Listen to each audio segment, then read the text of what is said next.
Hi hello வணக்கம், welcome to மினு சார்ஜே அம்மா சமையல். இப்போ நம்ம ஒரு தக்காளி வதக்கல் தாங்க பண்ண போகிறோம். இது சாப்பாட்டுக்கு, இட்லி, தோசை, சப்பாத்திக்கெலாம் சூப்பராக இருக்குங்க. வாங்க எப்படி செய்கிறதுன்னு பார்க்கலாம்.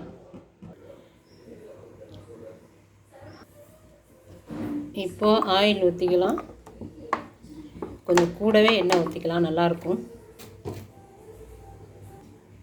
இப்போ கடுகு போட்டுக்கலாம். இந்த கடுகு பொரியிறப்போ கொஞ்சம் கடலைப்பருப்பு போட்டுக்கலாம்.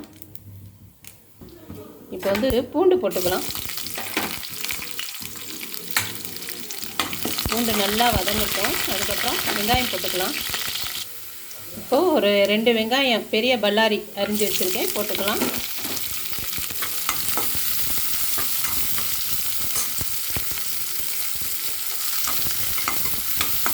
நம்ம சேனலுக்கு லைக் பண்ணுங்கள், ஷேர் பண்ணுங்கள், சப்ஸ்கிரைப் பண்ணுங்கள். இப்போ 3 பச்சை மிளகாய், கருவேப்பிலை போட்டிருக்கேன்.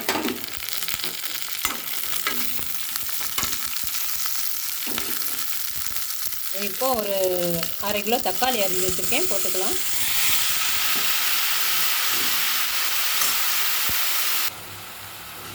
நான் கொஞ்சம் மஞ்சத்தூள், கொஞ்சம் பெருங்காயப்பொடி போட்டிருக்கேன். இப்போ உப்பு போட்டுக்கலாம்.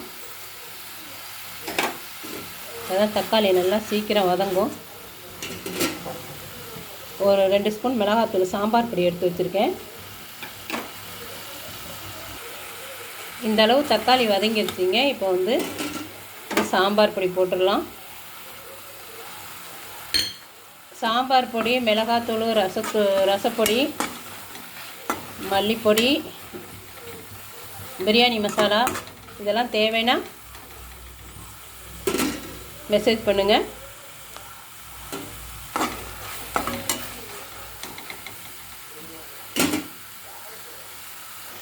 இப்போ நல்லா தக்காளி வதங்கிடுச்சிங்க, எடுத்துடலாம். இப்போ கொஞ்சமாக கொத்தமல்லி போட்டுக்கலாம். மிளகாத்தூள், மல்லித்தூள், சாம்பார் பொடி, ரசப்பொடி, பிரியாணி மசாலா, இதெல்லாம் உங்களுக்கு வேணும்னா கமெண்ட்டில் சொல்லுங்கள், ஃபோன் நம்பர் தரேன். அவ்வளோதாங்க, சூப்பராக ரெடி ஆகிடுச்சு. இப்போ நம்ம இதை நல்லா சுட சுட சாதத்தில் போட்டு சாப்பிட்டா அருமையாக இருக்கும். நம்ம சேனலுக்கு லைக் பண்ணுங்கள், ஷேர் பண்ணுங்கள், சப்ஸ்கிரைப் பண்ணுங்கள். தேங்க்யூ.